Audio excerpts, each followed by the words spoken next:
ओम नमः शिवाय।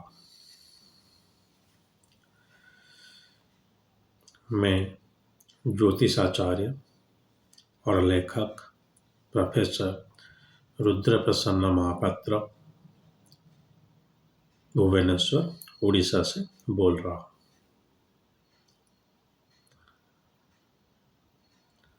आज मैं आपको फिर ऐसे दो ठगी के बारे में बताना जा रहा हूँ जो ज्योतिष लोग जातक देखना नहीं जानते थे, वो यूज करते थे। पहले भी मैं बता चुका हूँ, शनि साढ़े साती हो गया, काल सर्प हो गया, राशि फल हो गया। ये सब चीज ज्योतिष शास्त्र में नहीं है। कहीं किधर अगर एक या आधा भी श्लोक लिखा होगा तो उसको आप इतना बढ़ा चढ़ाइएगा मत। अगर कोई किसी के घर में कोई अगर ऐसी किताब है जहाँ पे बहुत सारे किताब हैं ज्योतिष से, इसीलिए मैं बोल रहा हूँ कि मैं 100% दावे के साथ नहीं कह सकता हूँ, लेकिन फिर भी 90% तो जरूर बोलूँगा कि ये सब चीज़ नहीं है। शनि साढ़े साती जातक नहीं देखना आता था तो आपका किस राशि है, कुंभ है अकुंभ है, तो आज साढ़े साती चल रहा है, आपका प्रॉब्लम हो गया। जातक देखना जरूरी नहीं है, राशि से ही आपका साढ़े साती निकल गया, राशि फल भी निकल गया। इसी तरह एक और प्रिंसिपल था जिसको बोलते हैं स्थान हानि करोति जीव, जिसको मैं बोलता हूं बदनाम बृहस्पति। तो बृहस्पति को भी बदनाम कर दिया इन लोगों ने, जो कि ज्योतिष शास्त्र में बृहस्पति जातक का सबसे अच्छा कर्म को दर्शाता है, इसलिए उसको नैसर्गिक रूप में अच्छा बोला जाता है। उसको भी बुरा बोल दिया गया है, उसके बारे में चर्चा करेंगे।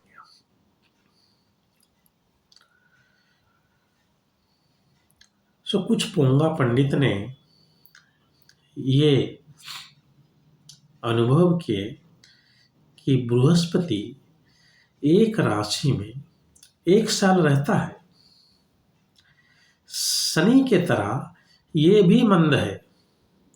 शनि राहु केतु को भी ले लीजिए, लेकिन हम क्या करें, बृहस्पति को तो बुरा नहीं बोल सकते ना।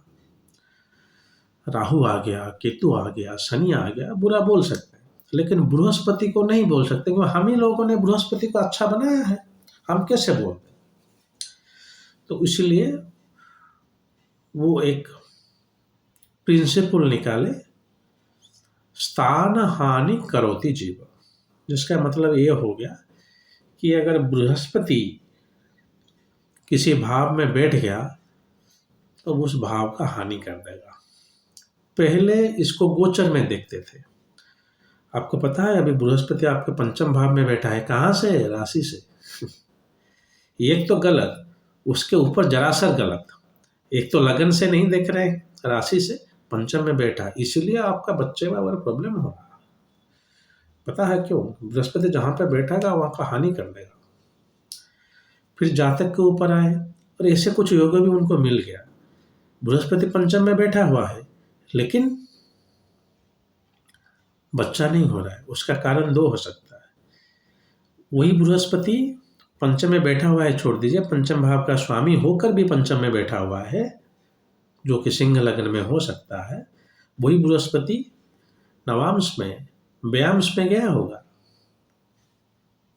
वही बृहस्पति में अंदर षडबल नहीं होगा, मतलब उसके जो कर्म है, आपका पिछले जन्म का कर्म जो दर्शाता है, षडबल कुछ नहीं, आप कितना कर्म लाए हैं वही दिखाता है। बहुत षडबल है आपका, बहुत अच्छा कर्म है आपके, तो थोड़ा आप कोशिश कीजिए, हो जाएगा। तो षडबल अगर उसका नहीं है तो फल थोड़ा नहीं मिलेगा। वो सब देखना नहीं आता था, तो इसीलिए बोल देते थे अब बृहस्पति बैठा है तो नहीं हो रहा है। फिर उसके चलते तहत एक और प्रिंसिपल आ गया, जिसको बोलने लगे कारको भावनाशाय। आपको पता है अगर बृहस्पति बैठ जाएगा पंचम में तो प्रॉब्लम होगा। बृहस्पति बैठ जाएगा द्वितीय में, वो धन का कारक है, फिर प्रॉब्लम हो जाएगा।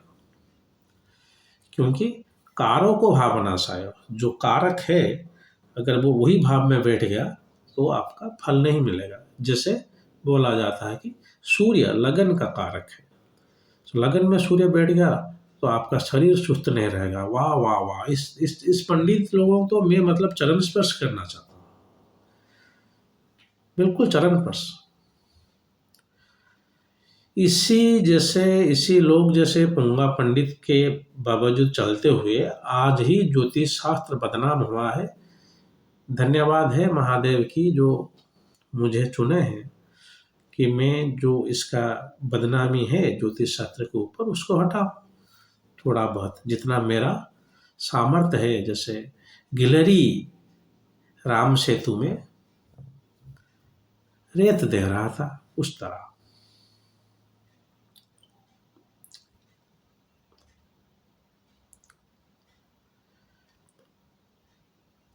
कारक भावनाशय और एक जरा सर गलत प्रिंसिपल।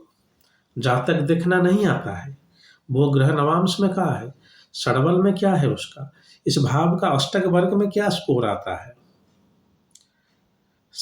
कारक भावनाशय भूल दीजिए, हो जाएगा। द्वितीय में बुध है लेकिन वो बंदा बोल नहीं सकता, ऐसे क्यों हो रहा है। नवांश देख लीजिए, पता चल जाएगा। अगर बात टाइम थोड़ा ठीक है जन्म समय तो षष्ठ्यांश जाइए।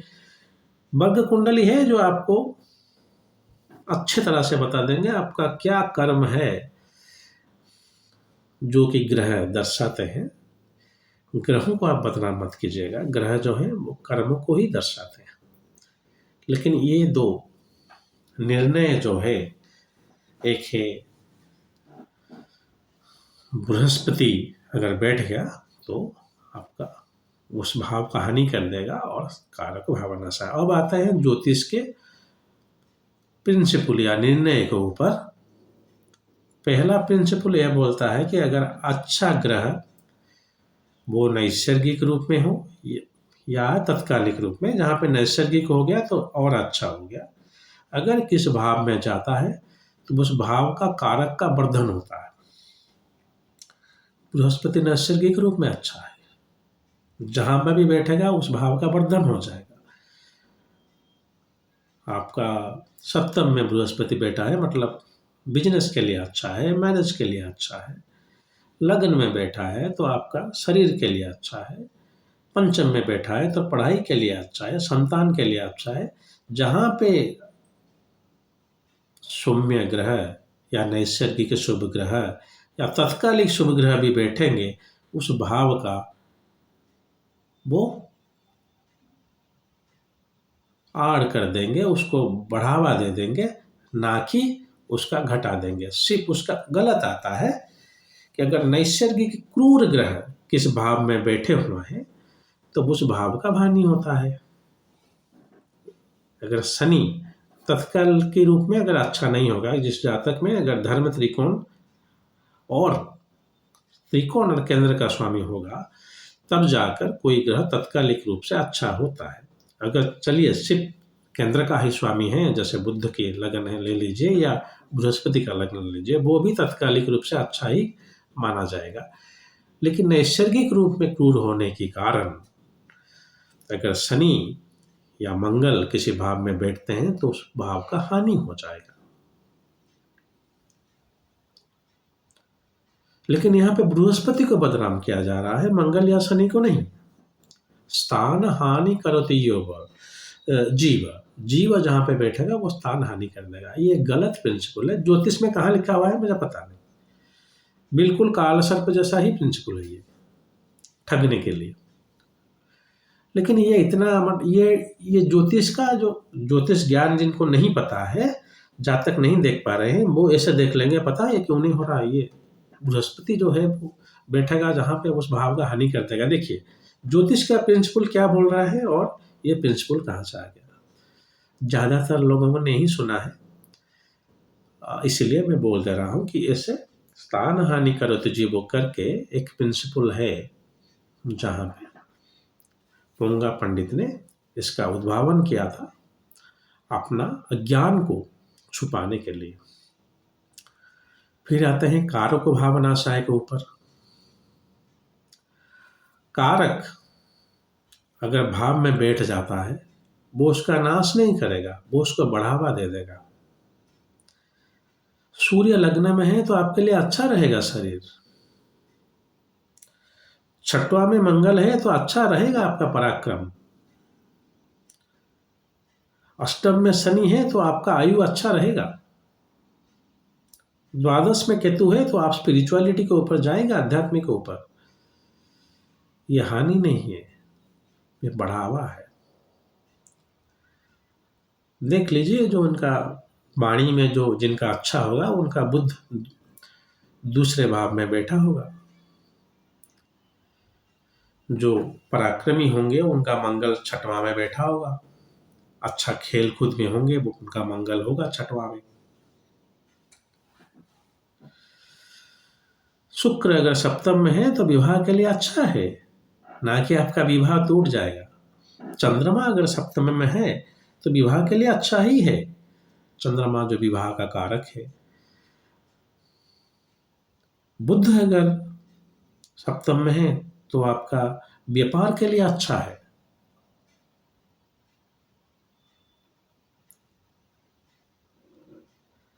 तो कारक कैसे बुरा हो गया? कारक अगर उस भाव में जाएगा तो वो भाव का वर्धन हो जाएगा। वो कर्म के हिसाब से ये आपको बोल रहा है कि आप थोड़ा कोशिश कीजिए, आपको बहुत सरलता से वो रिजल्ट मिल जाएगा।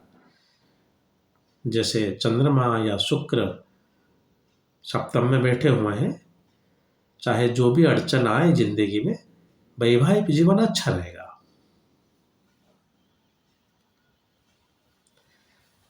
लेकिन इस प्रिंसिपल के तरह अगर हम जाएंगे, अगर चंद्रमा शुक्र में बैठा हुआ है तो डिवोर्स, तलाक हो जाएगा।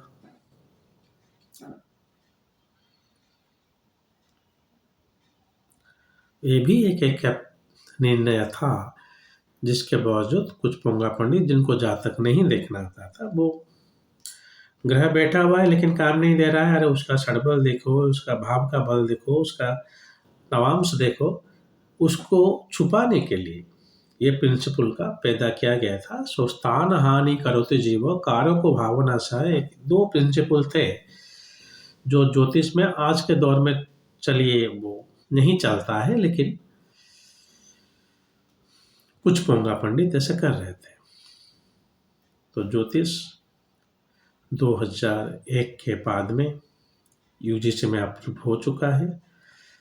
हमको जो चीज़ बोलना है वो सब शास्त्रोक्त होना चाहिए, शास्त्र के सम्मत होना चाहिए, ना कि उससे परे।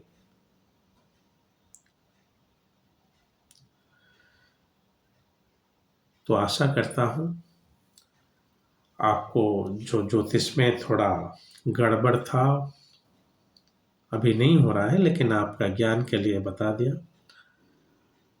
अगर कोई ज्योतिष का स्टूडेंट है जिनको ये पढ़ाया जा रहा है कि स्थान हानि करति जीव कारको भावनाशय, कृपया इससे दूर रहे। ऐसे नहीं होता। अब जब जीवन में जाएंगे, जातक में देखेंगे, ये सब ठगी प्रिंसिपल है, ना ही कहीं पे लिखा हुआ है ज्योतिष के शास्त्र में। अगर कहीं पे लिखा होगा तो थोड़ा बहुत, इतना नहीं। अगर लिखा भी होगा तो भी ये ज्योतिष का जो मेन प्रिंसिपल है उसको वायोलेट करता है, उसको उसके उसके विरुद्ध जाता है, तो इसीलिए हम इसको नहीं मानेंगे।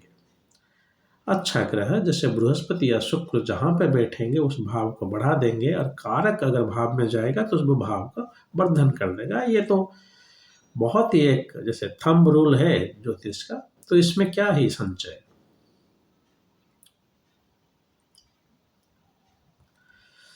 हमेशा बोलता हूँ, फिर बोलूँगा कि आप हिंदी हो या अंग्रेजी हो, इन सब में जो किताबें हैं, अगर संस्कृत नहीं पढ़ना जानते तो इनको पढ़िए, और किताब में लिखा हुआ चीज़ को ही आप अप्लाई कीजिए, ना कि अपने आप किसी से सुनकर, किसी से सलाह लेकर कहीं पे देखकर मत सीखिए ज्योतिष। ऐसे आपका गुजारा तो हो जाएगा चलिए, लेकिन आप कहीं पे ऐसे बोल नहीं पाएंगे। अगर कहीं अच्छे ज्योतिष के सम्मेलन में आप बोल रहेंगे तो आप, ये हास्यपद बात होगी। और आप अगर किसी मैगजीन में लिख रहे हैं तो आपका जो रिसर्च पेपर है या आर्टिकल है वो रिजेक्ट हो जाएगा, क्योंकि वहाँ पे जो लोग आपको आपका मैगजीन को इवैल्यूएट कर रहे हैं वो बहुत अच्छे ज्योतिष है। तो आप किसी एक दूसरे आदमी जो आपके पास आ रहा है जातक दिखाने के लिए, जिसको कुछ पता ही नहीं, आप उसको ठग लेते हैं। लेकिन ज्योतिष के जो हमारा जो फ्रेटर्निटी है, हमारा जो ज्योतिष का संघ है, उसके अंदर आप नहीं बच सकते, नहीं टिक सकते। तो इसीलिए हमेशा जो किताब में लिखा हुआ है, शास्त्र में लिखा हुआ है, उसे पढ़िए, उसे अप्लाई कीजिए। और उसके बाद अगर कुछ ज़्यादा आपके नॉलेज में आ रहा है जो कि शास्त्र के सम्मत है, शास्त्र से लीजिए और उसको बढ़ाइए, ना कि अपने आप कुछ आप ज्योतिष में लाइए। ये ज्योतिष का अपमान है। और जरा असर गलत और सीधे भाषा में थोड़ा लाइटली बोलूं तो 420 ही है। चलिए, आज के लिए इतना ही। अगर महादेव ने चाहा तो और एक वीडियो के साथ बहुत जल्द आपके सम्मुख उपस्थित होऊंगा। आज के लिए आज्ञा दीजिए। ओम नमः शिवाय।